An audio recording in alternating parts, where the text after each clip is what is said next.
At some point, we'll ask her probably to turn it back on again. But you can do that. Yeah, there she is. A little bit dark. And if you notice, getting used to seeing me here, I have a new covering on my chair. I love this chair. And the covering was starting to flake off. It's a leather chair with sort of a thin layer leather cover. But I love it. I didn't want to change it. So I finally bought the cover that I put on it, and it doesn't flake anymore. It's not showing that it's flaking. That's a Peloton machine that's right behind me. And then another monitor back there where when I'm doing some other kind of a workout, I can be looking at that and seeing things. So anyway, Mark, why don't you go ahead and start recording, and I will open us up here. All right. Hey, everybody, Wayne and Lesley, and also Lesley and I are on our webcams. We've got Mark behind the glass in Bangladesh. Lesley is 5 kilometers from the Mediterranean in Spain. And I'm assuming that, and that's not her home. So she went to another location, I think, to do the broadcast today. We'll ask her how far from her home in a minute. But we've also got Arib that's on. Arib's helping with our broadcast, as he does a number of times, and Lisa, who is new. And I'm not going to embarrass her by asking her to say anything today, but in the future, Lisa is in New Jersey, and she is our new marketing and sales director. And primarily, her goals are going to be to help us do live events at locations around the world, even. Maybe we can come and get Lesley to host us in Spain sometime. That'd be fun. But primarily, at least in our first year here in 2023, do them here at our ranch in Colorado. And we'll be doing a lot more than we've done in the past. So we might do as many as 30 different weekend events that are not dog related. As you know, we have 2 days a week that there's something going on here, dog related every week. And those are groups, but we'll do things about all kinds of topics, you name it, preparedness or foraging. We actually have a new forager that I just met today from Minneapolis, Minnesota, who will come on with Kate Armstrong, who is our local forager. And Kate's been out live with us all 4 seasons and shown us what we can forage right in our area. And we'd love to show you what you can forage wherever you're at. So that's going to be fun. But anyway, Lisa's going to be leading the marketing and sales side. Right now, she's learning about all our systems, and I just asked her if she'd come on today, which she did. So that's very cool. So no further ado, let me introduce Lesley again, and I'm going to mainly let her introduce herself. But I think she and I have been friends now for almost 7 years. We're coming up on our 7th anniversary of EAT, and Lesley's been a lifetime member, really, since the beginning. So we're coming up on those 7 years, and we've been able to talk privately, and we've talked online, and it's been a lot of fun. We did interview her once previously in 2018, and this will be a follow-up to that. So I would encourage you to go back and watch the 2018 interview after you've watched this one. And we'll probably repeat a couple things, but hopefully not a lot. And she's already explained that it's dark in the background, and that sometimes her webcam freezes. So does mine. At times it freezes, so don't feel bad about that, Lesley. And why don't you just go ahead and tell us a little bit about yourself? If I start pulling faces, it's because I've either just been scratched by a cat or a dog. I'm looking after someone's house for them at the moment, which is why I'm not at my own home. And how Myself, far is it, about how far from your own home? Just about 10, 15 miles. okay. So I keep in touch with my son who's up at the house, and his wife and little girl. And where I am, there is nobody at all for maybe 6 miles. Wow. Wow. It is I really am literally out, completely off grid. Everything that you see is, well, I've got the generator running at the moment just in case, because there hasn't been a lot of sun today. But this house, the same as my own, is run completely by solar electric, 99% of the time. It has no mains water. Everything is water catchment or deliveries if necessary. And we live very good lives. The internet is done by relay, which again is solar powered. So that's why sometimes it gives up a little bit. It's not quite as strong as it could be. But well, yes. It sounds excellent right now. Thank you. So from the accent, you probably were not Spanish by birth. Take us back to your earlier years and tell us where you were and where you come from.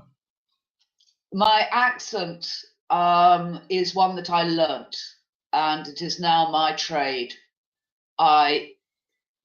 Apart from writing, I tutor English as both a second language and also to business people who have to do presentations and other such things and need the confidence to actually do it and be heard properly. So I studied with Lambda in England, and I got all my teaching exams there for spoken English. I was born and raised in Kenya, on a tea plantation and fruit farm. So I've spent most of my life away from cities. And in fact, I hate cities. I have to admit that I am very much a nature lover. And being right out in the wilds is absolutely perfect. We have wild boar come through every night, right the way past the house. And we actually had a civet cat come in. It was in the garage the night before last. My son managed to get a picture of it. That is very unusual. So it tells me things are changing. But I was, as I say, I was born and raised in Kenya. I was educated there and also in the UK and Switzerland. I've been 34 years in Spain. So yes. 34. Okay, that's enough to. And are you an EU citizen now, or a Spanish citizen as well as Kenyan, or how? What was your citizenship situation? My citizenship is a touchy subject of Brexit. I'm British passport holder at the moment, but Brexit has caused rather a few problems. So I never intend to live anywhere else, so I will probably go for Spanish citizenship. British passport does not have the hold that it used to. But no, as I say, I'm very happy here. My kids are here. They've all grown up now. And a few years ago, I thought I got time on my hands and I might as well get back to writing. I used to ghostwrite before I even came to Spain. And I used to write anonymously for not just children's magazines, but for general magazines, weekly short stories. Always trying to do fantasy, but with a lesson somewhere within it, so that for those that could find it, there was always something there. And that is how I write, multi-layered. And everybody, Marcus and Narib are putting on the screen books that and things that Lesley has written, and Yeah. we'll talk more about them in specifics here after I just ask her a few more questions about herself and about things that she's doing. And by the way, what's really interesting is the staff, my staff that's on here, can verify that I'm right. I had sent them a list of potential questions I would ask you, Lesley, and even had a little dialogue about sort of things I would say. And the very first question that I had, so it shows you how we're thinking alike, very first, and there's way more questions here than I ever intend to be able to ask, but it was, I'm really interested in your background as a writer. How did you get started? And you just answered that. We're thinking right on the same page. This is the synchronicities. Yeah, of life.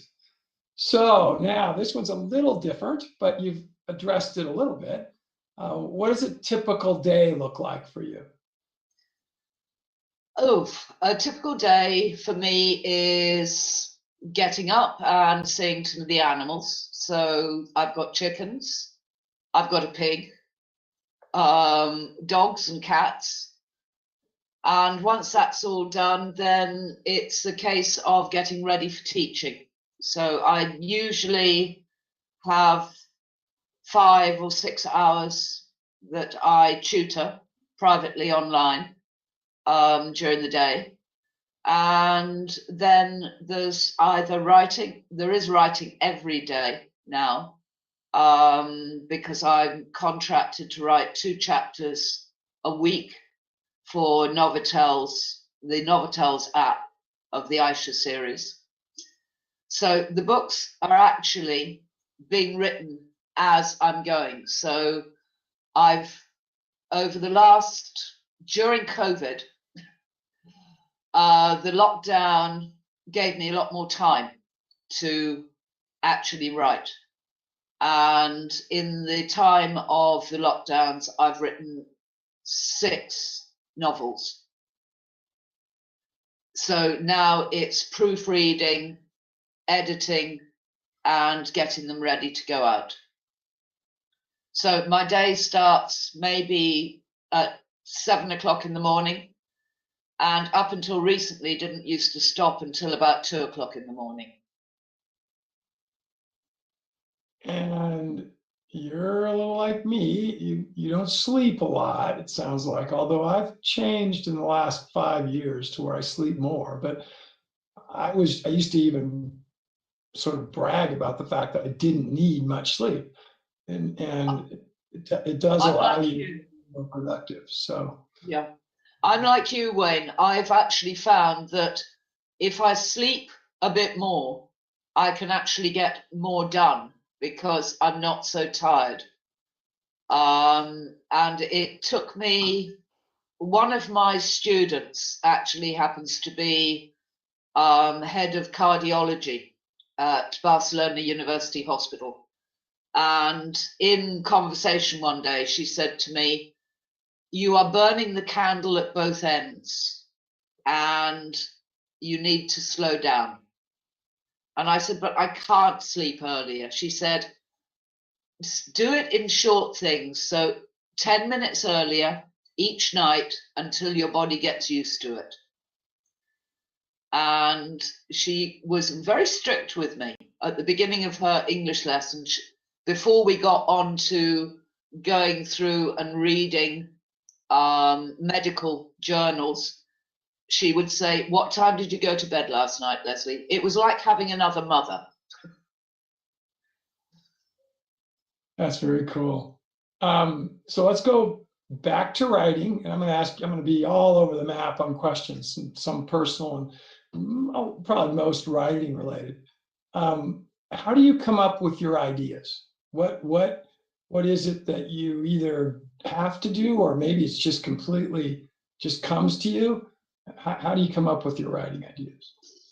The ideas for Aisha which is started with the ones that you've seen here that are on Amazon, the Tales from Dragondom, which are now in the hardback are now coming out as the Chronicles of Dragondom. Those, I suppose, in some ways, and I was listening to an author many months ago who said, every story that has ever been written, every story has already been written, but it's never been written by you. And what I wanted to do was, I wanted, with Aisha, the idea deep down was, I'm going to turn off my camera, it's frozen, to try and help people who are introvert, who maybe feel that they are an outsider and that they have no confidence. And I wanted to bring forward a likable character in a different way. So Aisha goes through a portal, a tear in time, and meets the dragons and everybody else, and learns that she is more than what she ever believed. And basically, it is her journey. But once I got started, I thought I can use this to help to bring over ideas on eco-fiction or ecology, what we're doing to our world, but by using other worlds, so different planets.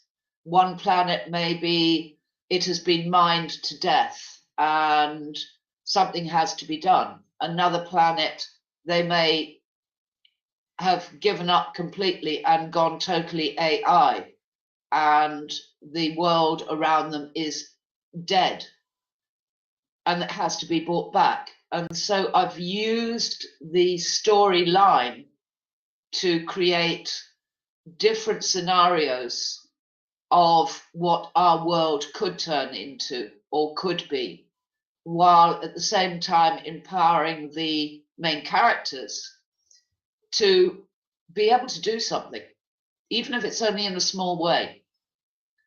So basically, the Aisha series, although there may be, some may say they're a cross between Star Trek, Doctor Who, science fiction, fantasy, fable. They do not stick in one genre, which many find difficult, especially Amazon, because it's impossible to put anything in more than one genre. So it just has to be fantasy. If I was a 10-year-old reader, this is not one of the questions that I had, so it shows you how I'll come up with questions from my head at times. If I was a 10 or 12-year-old reader of any of your books, what would I tell my friends that I liked the best typically? Well, some of the feedback that I've had so far, from both the Aisha and from the other one, which is a conversation with a visitor to Earth, the latest one, which is totally separate from the Aisha collection. With the Aisha collection, the feedback that I got was, she can do anything. I could do that. And for me, that was important because it showed me that by having she's a young woman, but because you don't know her age, she could be any age. She could be 11, 12, she could be 20. And this is the beauty of writing. The character can become, because I write in the first person, the reader becomes the character. Very cool. Older readers, and I've had readers up to 50 years old come back and say, I can't wait for the next one. You really made me think. Every person will find a different layer within the story. They're multi-layered. What is the best advice that you might give someone in our community here who has never done writing, has always thought that they could, or maybe they wrote a little for technical type writing for school or whatever, but they really would like to try to write something that was either fiction or more novelish? And what's the best advice you could give them to encourage them to just go, do it? Sit down and do it. That's what I did. I was petrified. As I say, I used to write, but I never put my name to anything. And then it was a case of, all right, maybe I can do this. And before I pressed the button, and I was so nervous, I was like a teenager on her first date, petrified of just pushing that button and publishing. And I would say to anyone, if you love writing, or if you love telling stories, put it on paper. And if you want, you can always send me something and I will look at it for you, and I will help you if I can. I'm always willing to help anyone that wants to try and do something. Words are magic, and we can do so much with words. We can change people's ideas. We can open the doors. Imagination is something that most people have lost today, sadly. And if every person has got a story within them, let it out. You're seeing these. When I first started to make these videos 2 years ago, 2.5 years ago, I'd never made a video in my life. I'm one of the least tech people out there. But I wanted to do audio of the books for people who can't read, either because it's impossible or because they haven't the time. So I've done the audio, and what I wanted to do, rather than just have a picture of the book with a chapter being spoken over it, I thought, no, I'll try and tell the story. And this is what happens. These, when I first started, the 20-minute episodes that are on Beyond Dragondom, the first one took me 15 hours to create. And I thought, I'm never going to be able to do these. But they've got quicker as I've gone. It's all down to practice. So tell us this fits with the last question. How would you say that you balance the time that you spend writing with other parts of your life? That actually, Wayne, was the hardest thing. When I first started writing, I got the bug after the first book, and I literally sat down, and at weekends I would write for 18 hours a day. During the week, I would do everything else. And I used to keep the weekends just for writing. But what I've done now, it's taken me a while to get to it, but now I write for 3 hours every evening. And during the day, I do my other things. So it is possible to get a balance and still be able to create and enjoy what you're doing, and not feel that, oh, I've got to sit down and I've got to write tonight. I've got a deadline. The deadlines that we create ourselves. So by doing a little bit each day, you're always fresh. And it allows the ideas to flow a lot easier.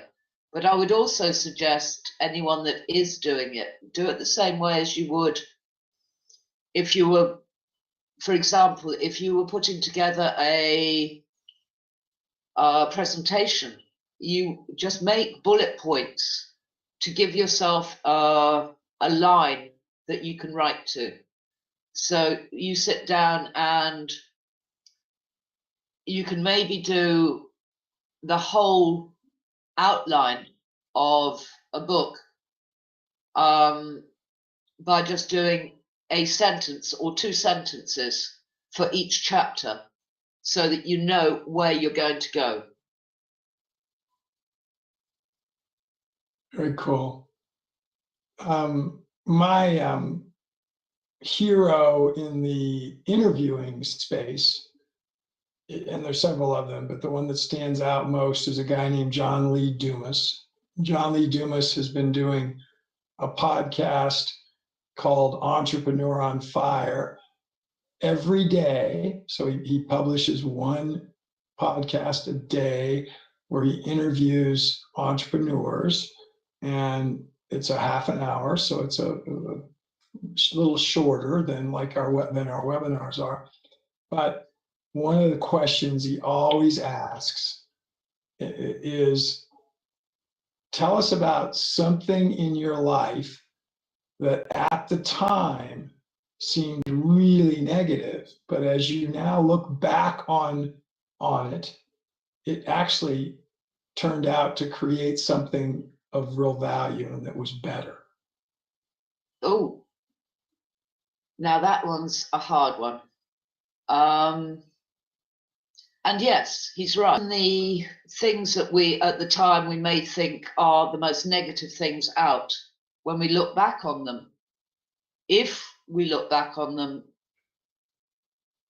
we can see that, in fact, they have helped to shape the person that we are today.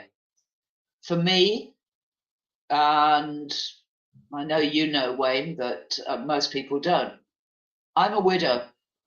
And when my father died in 2006, I'd been looking after him. He had cancer, and he died in 2006. And just under 6 months later, my husband suddenly died. My whole world just disintegrated. I'd been married for 32 years. And I just could not see how I was going to get through. I'd forgotten who I was. And I was in a country where, okay, I have no brothers and sisters. I suddenly found myself as the only one left, apart from my 2 kids, who, my son was still a teenager.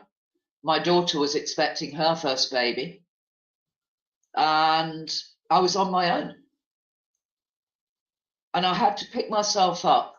I had to find not only myself, but I had to find a way of making income and getting on with life. At the time, that was probably the hardest thing, that I just could not see a way forward, but I did it. And looking back on it, it made me so much stronger, and it has shaped the person I am today. I use it to help other people, the same as everything that we do in our lives, the good and the bad and the ugly. That's why people say there's a book in every person. That's a great saying. That's an awesome saying. There's a book in every person. I'm going to just quickly, we're about halfway through here today, everybody. if you guys have questions, there's two ways you can ask them, and I'd like you to do that. Put them in the question box that's over there on the right side of your screen for most of you probably. If you're on your phone, it might be down. And then, so just throw the question in. I or Mark or Arib will look for it and we'll make sure we get it asked. Or you could raise your hand and we'll even, and that's something you can just do. When I say raise it, I mean on the computer. You just click by your name and there's a place you can just raise your hand and we'll unmute you and let you ask your question live. Anyway, my next question though is a much more positive one, but it is always very cool to listen to the answers of that last question. And yes, I had known about the two deaths that Lesley had in her family that occurred, soon between each other. And I'd forgotten exactly the timing, but I thought it was in that kind of mid 2000-ish range, 2005 or 6 in that range. But I didn't know the details. But I had not heard the answer, and it's almost always a really neat, pleasant surprise to me when I hear what the outcome down the road in terms of a positive can be. This one's a little easier, but one I want you to really not just think about it a long time. It's just what comes to you. What's your current favorite piece of writing from somebody else? So it could be a book, it could be a blog article, it could be, you name it. Just quickly, just tell people what would come the fastest to your mind as a favorite. Just off the top of my head, I would say Wilbur Smith. Okay. I love Wilbur Smith's writing. I'm a descriptive writer myself, and for me, Wilbur Smith will take me right. He writes about Africa, so my heart is still in Africa to a certain extent, and he takes me. I can see, I can smell, I can taste the dust when I read his books. And if I pick up a book, I try to stay away from the same sort of thing as I write, because I don't want to sort of get too much come in. But I will always go to any of Wilbur Smith's. I'm going to show my age now, because I also like to read Desmond Begley, Alistair MacLean. They're all staunch back ones for me. And I have over 2,000 hardback books in my house. I have you beat. I got more than that, but I'm not.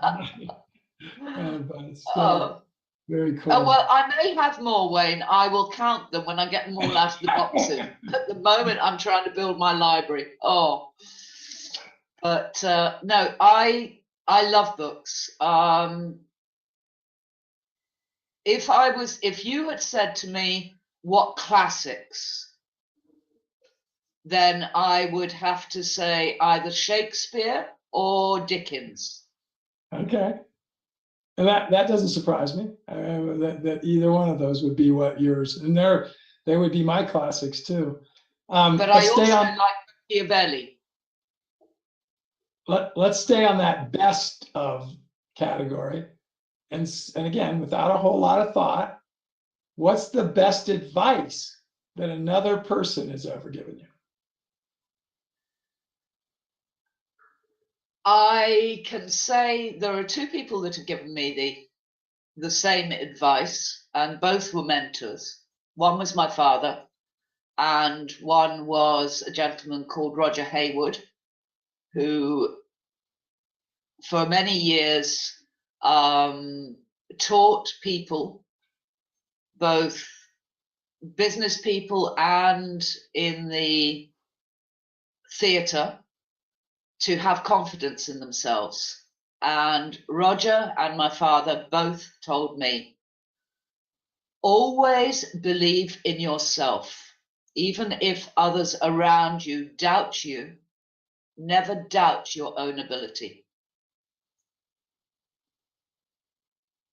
Great advice. Yeah. That is so cool. Now let's go a little bit more to your, I'm going to call it regenerative living, because clearly you do, and in the place you're at now, maybe even more so.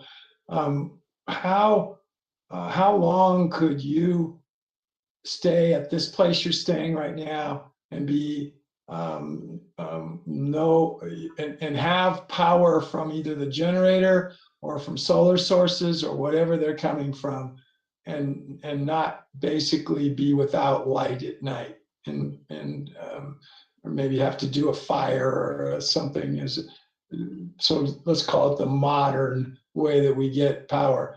How long could that be, do you think? How long could that be? Well, I have lived with solar panels and generator without having any mains addition at all for 16, 17 years. But I've lived just with a generator, and remember, no mains water either. So working from rainwater or going up the road 2 kilometers and buying from another farmer well water. I have lived like that for 34 years. And what's the longest you can remember any kind of a power outage when your solar didn't fulfill for you or your generator didn't? Okay, there's never been a time when the generator or the solar, no, I tell a lie. The generator broke down and we hadn't had any sun for 4 days. It had been really cloudy. So I think I went maybe a couple of days with candles, because I always have candles available.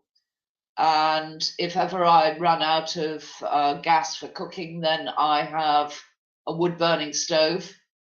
I've got wood. And that's how I cook if I have to. In fact, during the winter, you will always find a stock pot on top of my wood burning stove. And I don't bother with using butane at all. Very cool. And again, there's a lot of people that would love to get themselves to the status that you're at. And by the way, I'm very similar to yours. I could go, well, I would not need, I actually am on the grid, but I would not have to be. I have plenty of power for any electrical needs that I'd have, as long as they weren't disrupted by some kind of a EMP or something like that. Yeah, that is the biggest problem. I don't know about you, but my son has got an app on his phone. I don't even have a phone, so I rely on my son on that one. Fortunately, he lives in the other half of the house. And he has got an app which will warn him ahead, so that we are ready to just literally unplug. It is something that we've thought very seriously about. When there is, for us, that we never had the option of mains electricity. There is no mains electricity anywhere in our valley. So for 16 kilometers, although we've got windmill parks all around us on the tops of the hills, we have no availability of mains at all. None of us. I would say there's about 50 families living within the valley itself, more or less full time. And we all rely totally on our own grids, our own microgrids. During the summer, we never use the generator at all. During the winter, we may use it for an hour every week, unless we get several days where there is no sun. And we are running 2 households. Let's talk about those about 50 families in the valley. Can you think of an event that occurred through the time you've lived there where it probably would have been something that was a negative. Somebody had an animal that was sick, a person that was sick, or that where you came together as you know, a group, some number of those 50, and really helped each other out, and really, you know, to whatever that event was. So give Yes, us forest fires. details of what was it? What'd you say? A forest fire. We had Okay. there was a fire that took out the whole one side of the valley. And it was literally a case of getting people together, making sure that everybody was out, because they did a major evacuation at 2 o'clock in the morning. The local police knew where we lived, but they didn't know where the majority of the other people lived because they hadn't registered. So they came to us, and then my son took them out and went round house by house. We're talking about an area, the valley is 16 miles long by about 20 miles wide. And there's only one asphalt road. All of the rest are tracks. So yes, that was a time when everybody came together. And I think I landed up with about 25 people at mine for 3 days, because the roads had all been closed. The fires were jumping the main road. There was no access or exit from the valley. So we just hunkered down and used water from the cisterns to damp everything down, until eventually they managed to get us through. But it's amazing, people who didn't know each other at all, but when you are all faced with an emergency, people come together. I mean, you see this yourself, Wayne, in the States. Well, we've had it right where I live. I live in a little valley that probably has 100 families in it. I never have really calculated, but and we're a mile and a half from our nearest neighbor.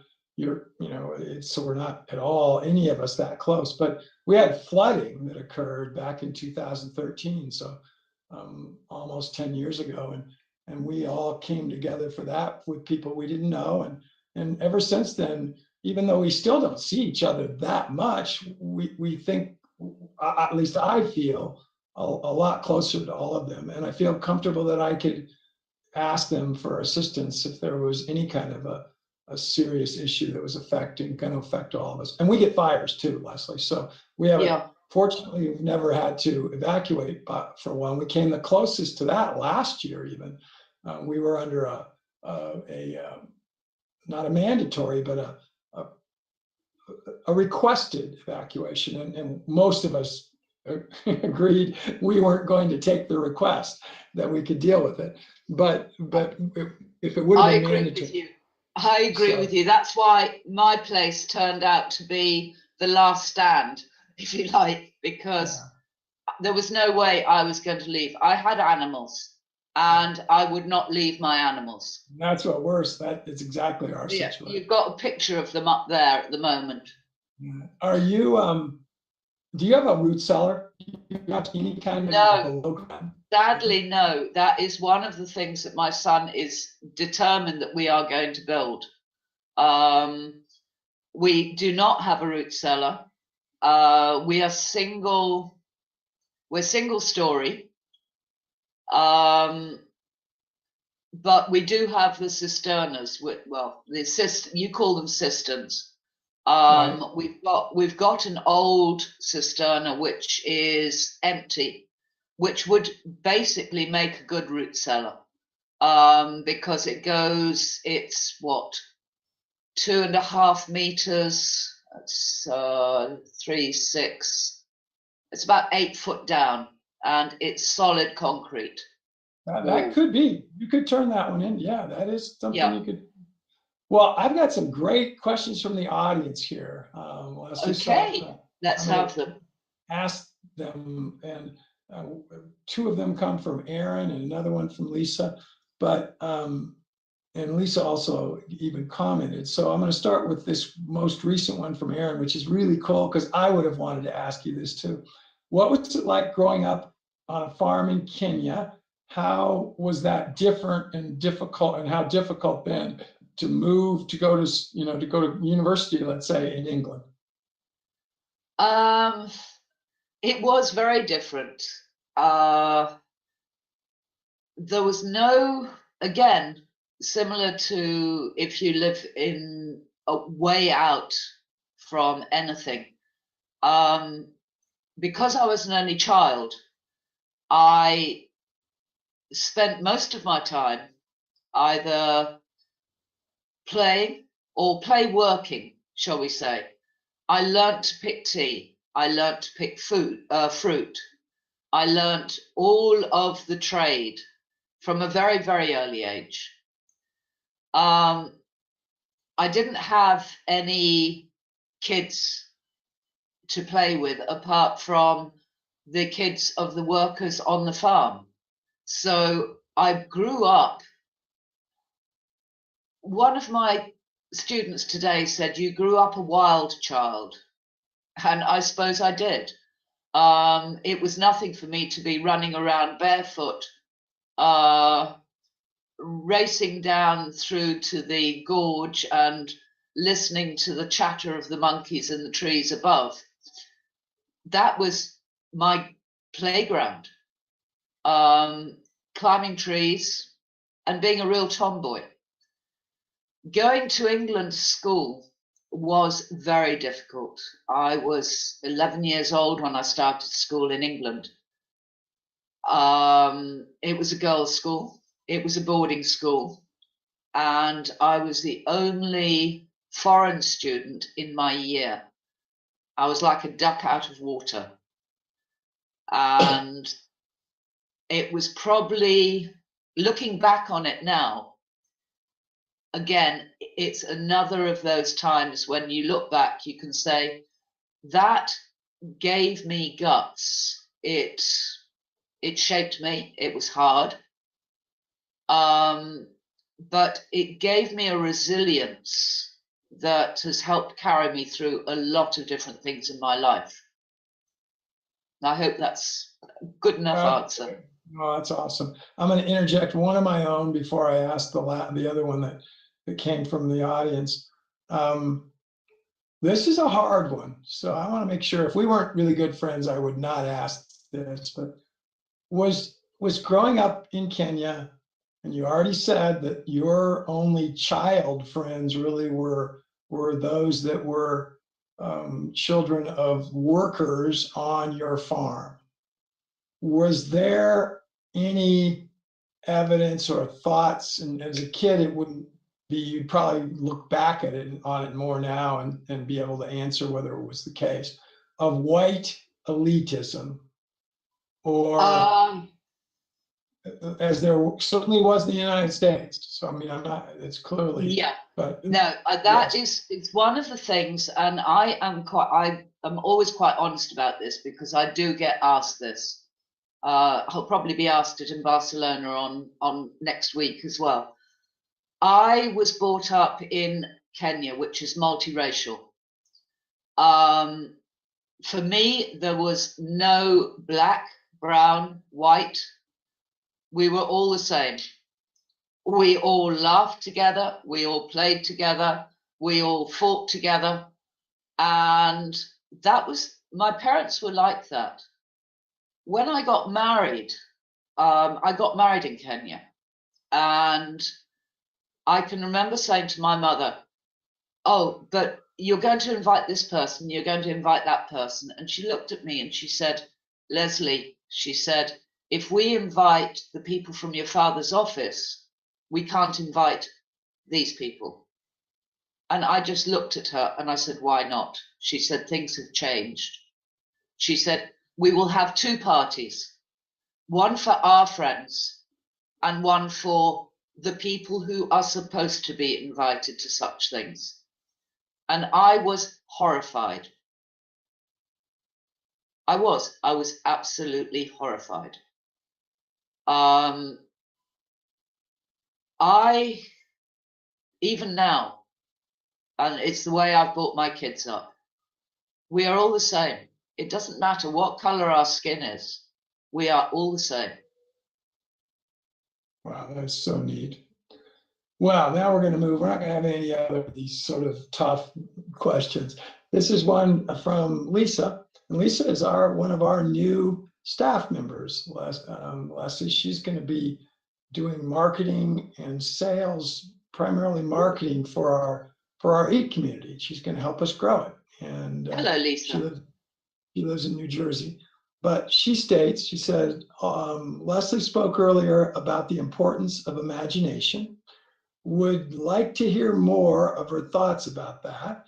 How do you cultivate your imagination? What advice do you have for others to cultivate theirs? And so this is an imagination, because you're clearly an imaginative person. You couldn't write the amazing stuff you do in that area without being imaginative.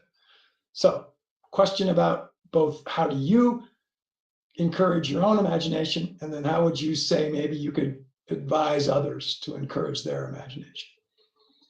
Well, how to get your imagination going? I would say the first thing is, if you're sitting quiet and just put your mind into, what would you love to do? What is your biggest dream? Try and picture something. You see, when we're children, we have imagination. When we're children, we have not been taught that imaginary friend you've got can't exist. That doll or that toy that you're playing with isn't talking back to you. You cannot do this. You cannot do that. That is something that we are programmed as we grow older. There's an American word, and it was new. I only found it a few days ago. And that is, what was it? Kidults. Allow the child within to come out.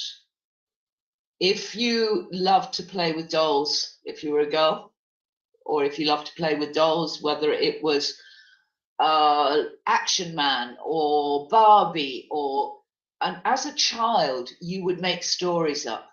You would be fighting a war, or you would be going down to the beach with Ken or whatever else. This is imagination at the raw center. And then allow yourself to go back, if you like, to that childhood ability to dream dreams, to make believe. And that is how you can recreate and allow your imagination to flow. If Wayne doesn't mind, what I would like to do is just read you a little bit from one of the books that is actually going to be published this next month. Do you mind, Wayne? No, not only do I not mind, it's a great way. We got about 6 minutes till the top of the hour, and I want to be respectful of everybody's time.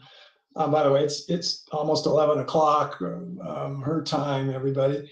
But she has already admitted that she's a night owl. But, I'm a night owl. But anyway, no, I'd love you to do that, and we'll end kind of with that, unless the audience just comes up with some other really great questions. And then, but before you do it, tell us how anybody that is going to listen to this, that's either on live or going to be listening as a replay, can get your books. And I think you've already said Amazon, but is that the best way to find them?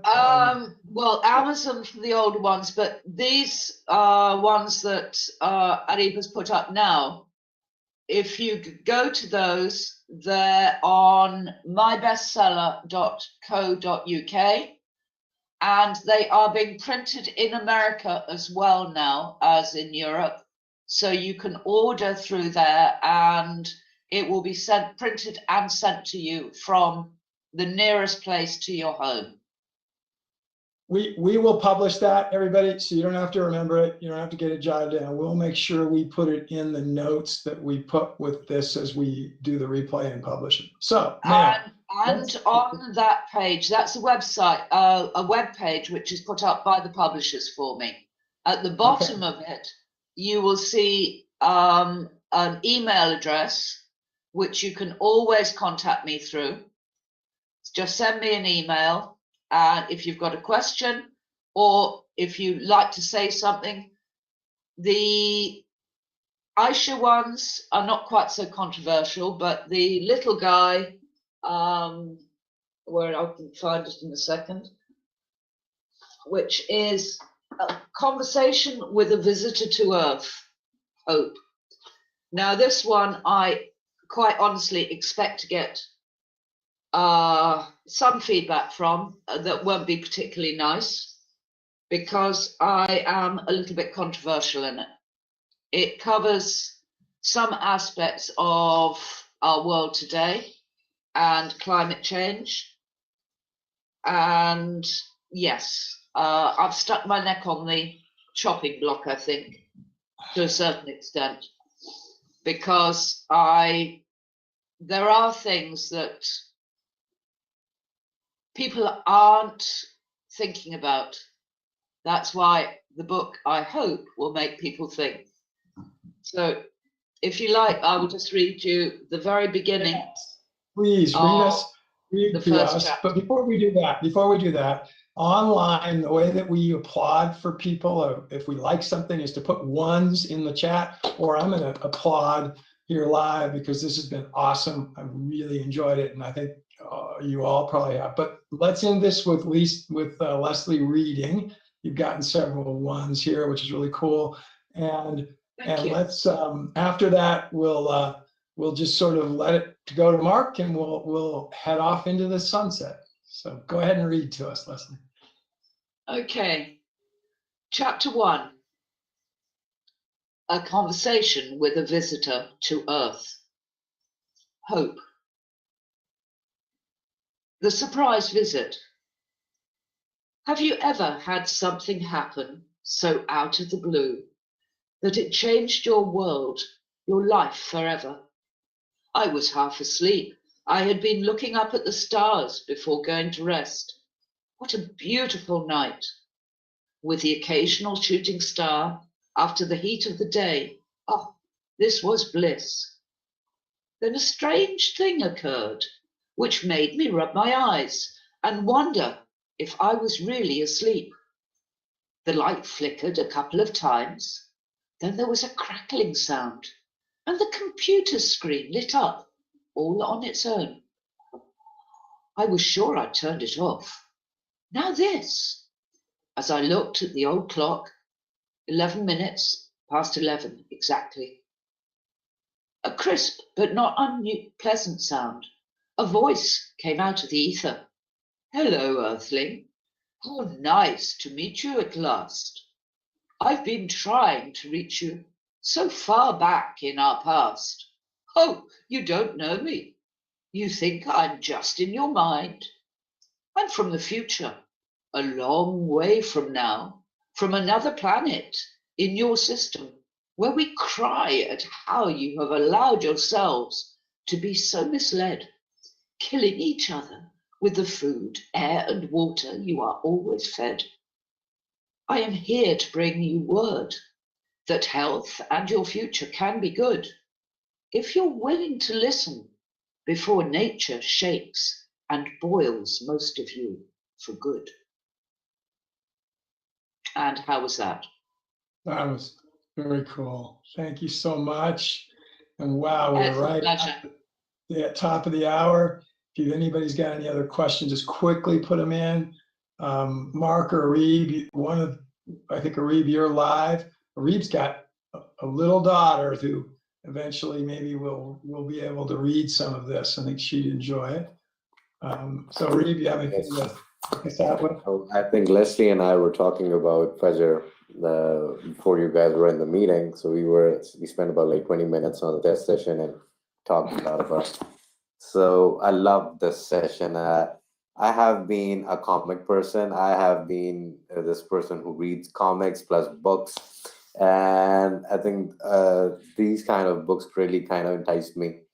And I think Fajr will be the one also, hopefully. So this one is really like a special one for me, especially being a friend. I think last time we talked was 2018, and kind of having her back on and sharing this side of a writer, because at that time I didn't know about that much. And I'm looking at this content and looking at these books. Yeah, it's a treat. It's a treat. So thank you so much for joining us, Lesley.